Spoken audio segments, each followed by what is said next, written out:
de vuelta aquí en Ahora. Gracias por acompañarnos este miércoles aquí en www.laprensa.com.ni. Nos acompañan hoy como invitados Elizabeth Romero, nuestra colega periodista de la sección Ámbitos. Está con nosotros también Ismael López Ocampo, periodista de esta semana. Ambos están compartiendo sus experiencias como periodistas y en este caso también como víctimas de intimidación y de amenazas. Hablamos también acerca del abordaje que han hecho en sus reportajes del tema de los armados en el interior de nuestro país, un tema que para el ejército es inválido al señalar que los armados tendrían fines políticos y hacen su propia versión, hablan de grupos delincuenciales, hablan también de narcotraficantes, para recapitular lo que mencionaba Elizabeth Romero. Pregunta clave para hablar de sus casos en particular de acoso, de amenaza, es a quién podría incomodar cuando se publica este tipo de temas. En el caso de Elizabeth Romero, en las últimas semanas ha sido víctima de señalamientos a través de internet en un sitio llamado Nicalix. Ahí se le llama vocera oficiosa de una guerrillera, un grupo guerrillero virtual. En el caso de Ismael pasó casi hace un año, octubre también del año 2013, y en este caso eran también por llamadas telefónicas. En el caso de Elizabeth hay correos filtrados, o sea, son temas que preocupan y pueden hacernos creer que hay mucho más detrás de esto. Me gustaría que compartieran un poco de sus casos en particular, qué fue lo que sucedió y cómo ustedes intuyen quién podría ser quien está detrás de todo. Bueno, en mi caso ha aparecido un periodista allí que dice ser periodista, pero que en los años 80 fue de la seguridad del Estado, y él no hacía nada por negarlo, él lo confirmaba. Ahora aparece con medios allí a través de internet, con publicaciones, con informaciones que únicamente podría sacar la gente que tiene algún tipo de información en un poder del Estado. Porque, por ejemplo, yo asocio lo que ocurrió hace un año cuando nos fotografiaron a Manuel Esquivel y a mí, que llevamos una cobertura periodística con la NPDH, en esa fotografía que no estábamos haciendo nada malo, estábamos en un puesto fronterizo, cualquiera lo puede hacer.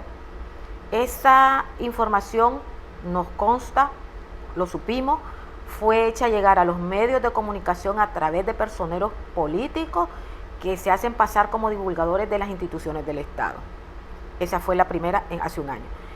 Y esta vez, una nueva fotografía mía circula por la internet mintiendo, diciendo de que yo andaba en Costa Rica reuniéndome con estos grupos armados virtuales.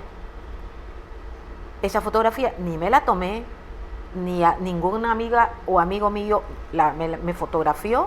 Entonces, ¿quién la hizo? Alguien que te están siguiendo, me están dando seguimiento. Porque ¿cómo tienen esa fotografía? Entonces, solo alguien que tiene poder. Por eso es que yo digo que esto no es como lo quieren poner últimamente, de que es entre dos periodistas. Aparece el periodista dando la cara para que la versión que dice la Elizabeth pues no tenga validez. Es entre dos periodistas, un periodista que critica al otro periodista. Y esto no es así. Esto es entre gente que tiene información, que tiene algún tipo de información en todas partes en el país. Esto significa que nos están dando seguimiento a todo el mundo. Esto significa que nos están espiando a todos.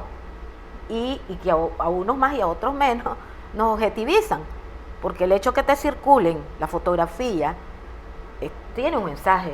Reconózcanla, le dicen a sus sectores, reconózcanla, esta es, y estás objetivizada. Entonces, yo sí considero que hay un trasfondo, que hay sectores con poder en este país que están detrás de esto, gente que no le gusta, y yo considero que no es solo en mi caso particular, no es solo por el grupo de los armados, por las notas de los armados, sino que llegó a ser el pretexto, pero es un poco de todo que te lo van juntando, y es un momento que te van a buscar cómo intimidarte, empezar con la difamación, y si vos no te enmendás, pues vendrán otras cosas. En el caso de Ismael. Mira, nosotros somos un programa, esta semana y Confidencial, esta semana sobre todo es un programa de reportajes, es decir, nosotros nos sacamos noticias del día a día. La primera que comenzó a sacar estas noticias y la decana en esta cobertura es Elizabeth. pero nosotros cuando comenzamos a ver hace un par de años que las denuncias o los señalamientos de que habían grupos armados en el norte del país eran bastante sistemáticos, comenzamos a idear la posibilidad de hacer un reportaje, de entrarle al tema, ¿no?, con más profundidad, etcétera, de poder exponer todo el tema en un solo reportaje. Eso había estado ahí en stand-by hasta que en julio del año pasado se dio un enfrentamiento en la zona del Tamalaque, en Pantasmas, Jinotega, donde lamentablemente falleció un soldado del ejército y otro resultó herido en un enfrentamiento con un grupo de armados que lo dirigía, según las fuentes oficiales, una persona apodada El Flaco, Gerardo Gutiérrez alias El Flaco. Gerardo Gutiérrez había sido de la Resistencia en los 80 y vivía en la zona de Huihuilí, en Jinotega, es decir, en la zona del Quilambé. Cuando eso pasa, decidimos hacer el reportaje, se fue a la cobertura diaria, ¿no?, y decidimos hacer el reportaje, buscamos contacto con organizaciones en la zona que nos pudiesen servir de intermediarios, o etcétera, lo que hacemos los periodistas, ¿no?, para buscar información y cuando vamos a un lugar que no conocemos. Nosotros viajamos por la zona del Quilambé, por la zona del norte del país, e hicimos un reportaje que salió publicado o a finales de agosto o a inicios de septiembre del año pasado sobre los grupos armados, porque también lo más relevante o lo que a mí me parecía noticioso era que en los últimos años las personas que decían andar armados habían venido muriendo en procesos que nunca quedaron esclarecidos, esos crímenes, esas extraños, muertes. sí, muerte extraña. Yahob, Pablo Negro, entre otros. Viajamos a la zona y hablamos con las comunidades, incluso con miembros de los consejos del Poder Ciudadano. El reportaje de nosotros está en internet, y vos podés ver allí que hay testimonios de gente de los CPC que dicen: aquí pasaron, me compraron 2 bolsas de pico con gaseosa, yo lo conozco, este señor era mi vecino y nunca ha andado robando aquí, más bien me pidió que si tenía para darles de comer. Otros te decían, por ejemplo, mire, si aquí pasa un grupo armado y andan 10 armados con AK y me piden comida, yo les doy comida y hasta les ofrezco para llevar para que no me hagan nada. Es decir, en el reportaje retratamos la tragedia, o por así decirlo, de las poblaciones civiles que no están con ninguno ni otro bando, que estaban en medio de 2 conflictos, porque si pasaba gente armada y les pedía de comer, ellos tenían que darle. Un poco lo que pasó en los 80. Claro, y luego pasaba el ejército registrando sus casas porque decían que ellos les habían dado de comer a los grupos armados. Eso quedó retratado en el reportaje.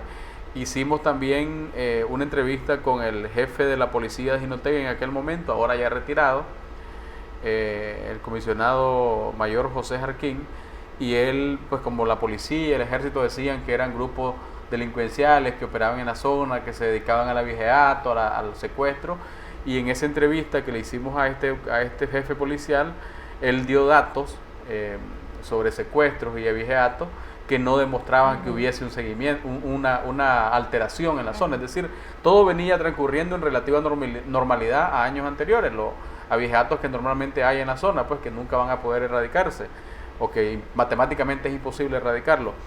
Publicamos el reportaje meses o días después de esa publicación. Cuando yo estaba en la zona reporteando, gente que uno cree, ¿no?, que trabajaba para la seguridad, no sé si de la policía o del ejército o algún grupo paralelo que trabaja en pro de mantener este sistema, preguntando cosas de mí, cosas obvias que ellos pueden darse cuenta, como un mensaje, creo yo, de que me estaban vigilando o de que sabían lo que yo andaba haciendo. Obviamente cuando nosotros viajamos a una zona a hacer un reportaje de esto, nosotros no tenemos ni la expertise ni los recursos para no exponernos tantos a nivel de nuestras comunicaciones, etcétera, porque nosotros no andamos haciendo nada oculto, es decir, andamos detrás de una información que creemos que es información pública y que la gente tiene derecho a darse cuenta. O sea, no es descubrir el agua helada. Luego salió el reportaje publicado,